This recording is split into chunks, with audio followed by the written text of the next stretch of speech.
Yeah. So, what we got going on today is surviving R. Kelly. I just got through watching that shit. I watched the whole thing, but I'm gonna do a couple of takes because it's a couple of different ones. I got a lot to say. And all I got to say to R. Kelly is, why, nigga? What's wrong with you? Like, what the fuck is wrong with you? What's wrong, bitch?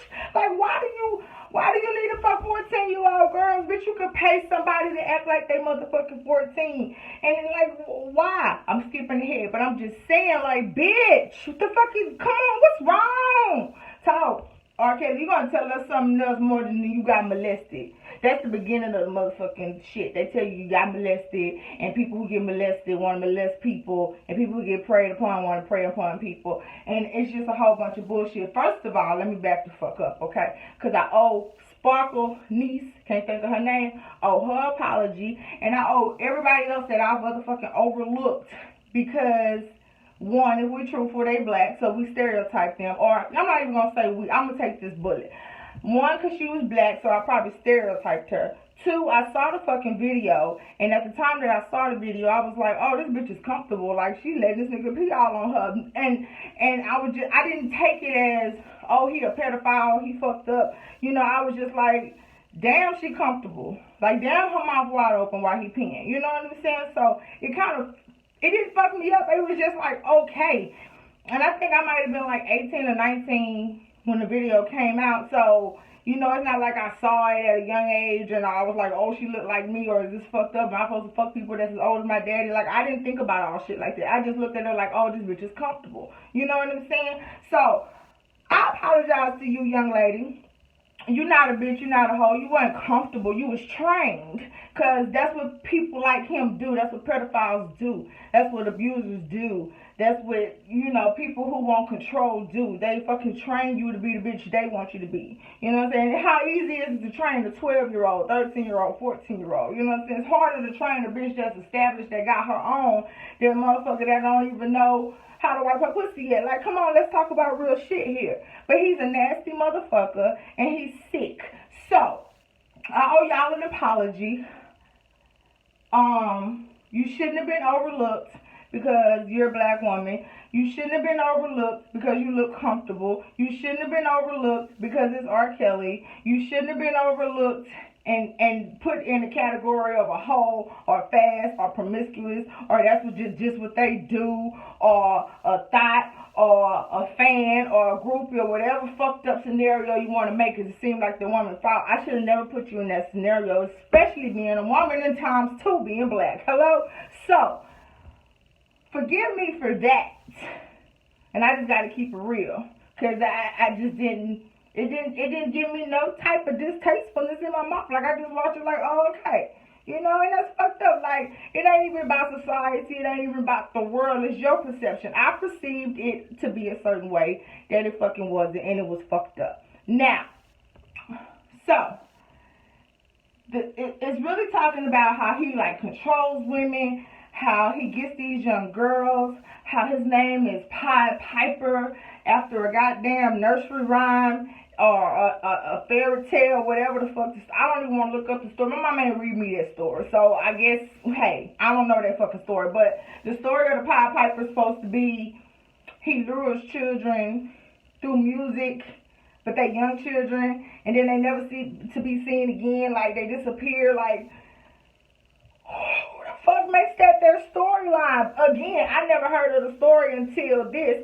And I heard him say Pied Piper on his songs all the fucking time. Pied Piper. I heard it. But I just thought he was laying pipe or something. I didn't think, bitch, you was talking about a nursery rhyme. Why is your old ass talking about a nursery rhyme? Sick in the fucking head. So, after that, there's girls on there giving their interview, giving their testimony. He met all these girls at fucking 14. Bitch, you can't read, you can't write, but you can fuck little young girls. Like, you want to fuck a bitch that can read better than you. You fucking 12-year-old hoe that can read better than you. Like, you fucked up. Like, like, nigga, I don't, shit. Like, it's too much, Kels. Like, for real. Like, you tripping.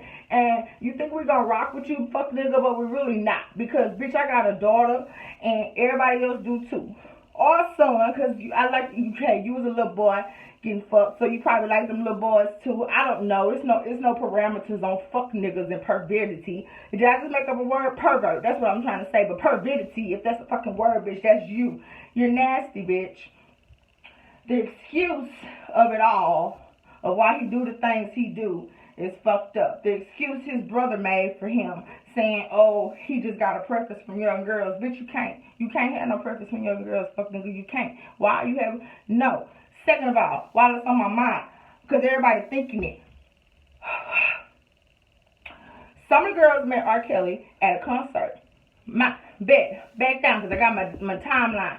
R. Kelly was 27. Most of these girls was 12, 13, 14. Bitch, when I was 12, 13, 14, there's no way that my mama or my daddy was going to let me go to a motherfucking R. Kelly concert. Like, why do I need to watch a nigga singing about sex and fucking above the ground? Bitch, it couldn't even be an R. Kelly CD in my goddamn house to listen to know about a goddamn cursor. I wish it was a CD in that motherfucker. So number one, we're going to look at the parents, because we can't not look at them. Come on, man, we got to keep it real.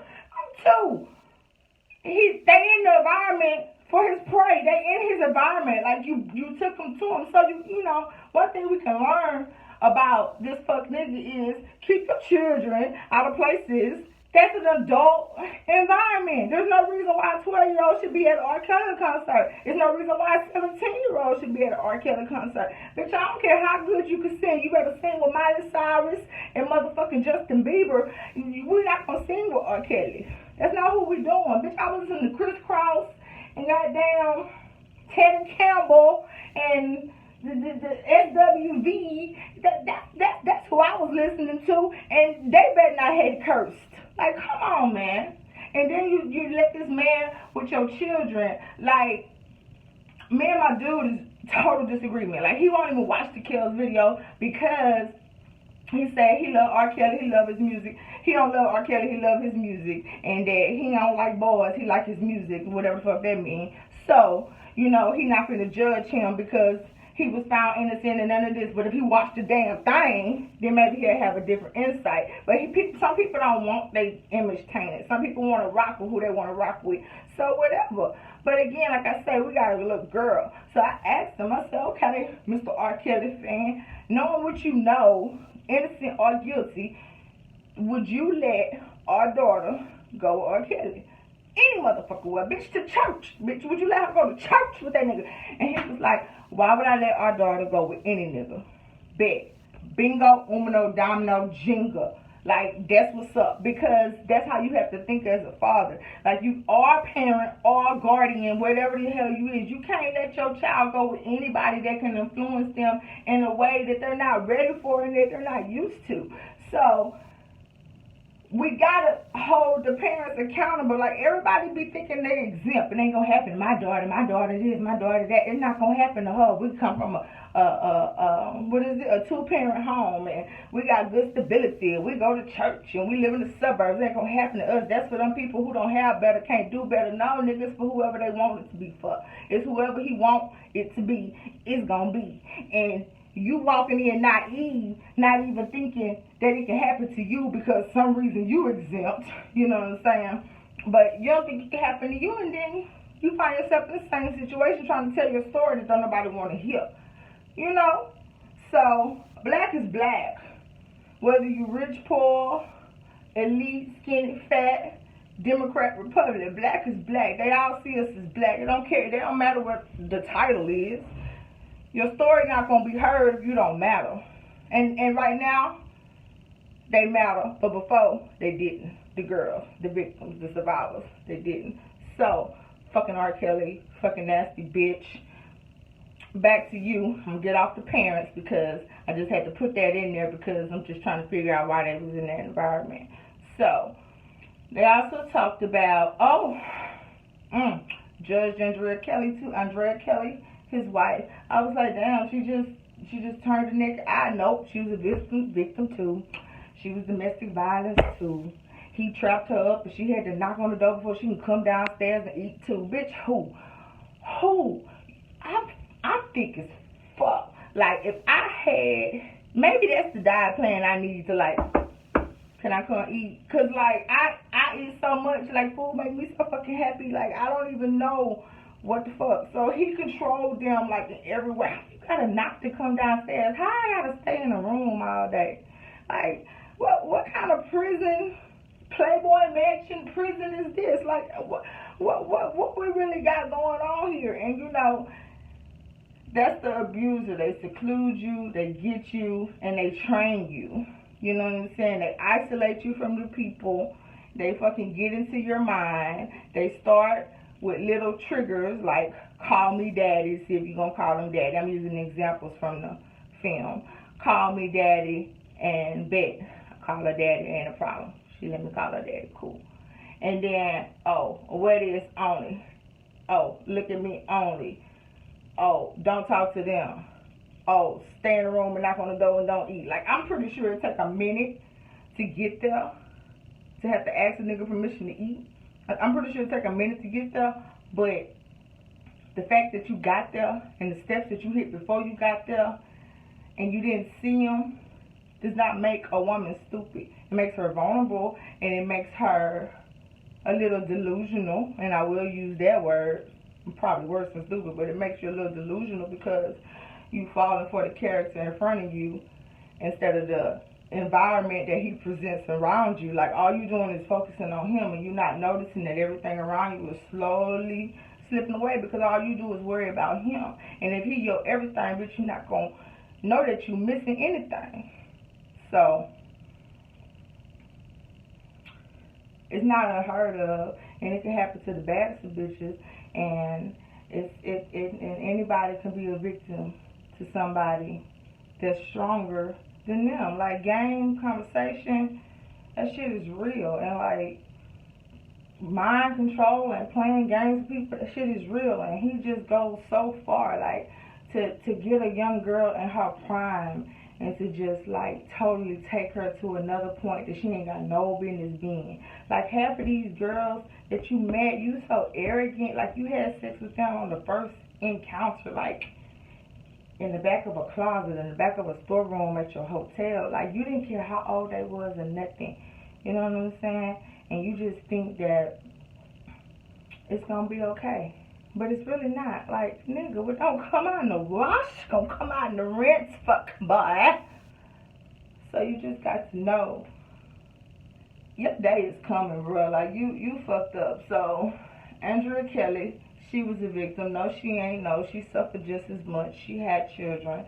And he just had goddamn people all over the fucking Americas. Like, he had hoes everywhere. Sorry, I shouldn't even be calling them hoes. He had females, young girls everywhere. He had them in studio rooms, 4 or 5 at a time. He had them in houses. He was flying out.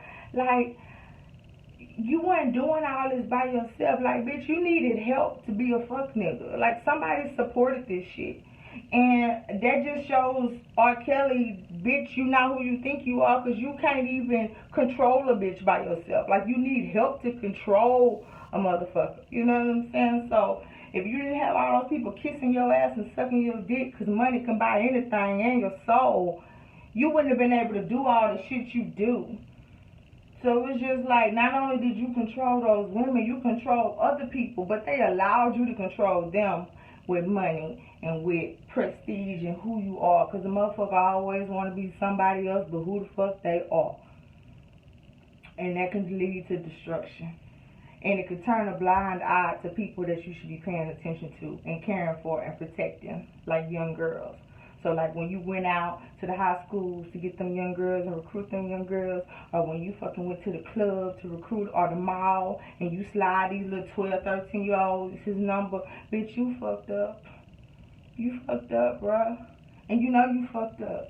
But you hanging with R. Kelly and you got some money, so it's not that fucked up. It's okay. It's almost fucked up. Bitch, you almost fucked up. No, bitch, you fucked up.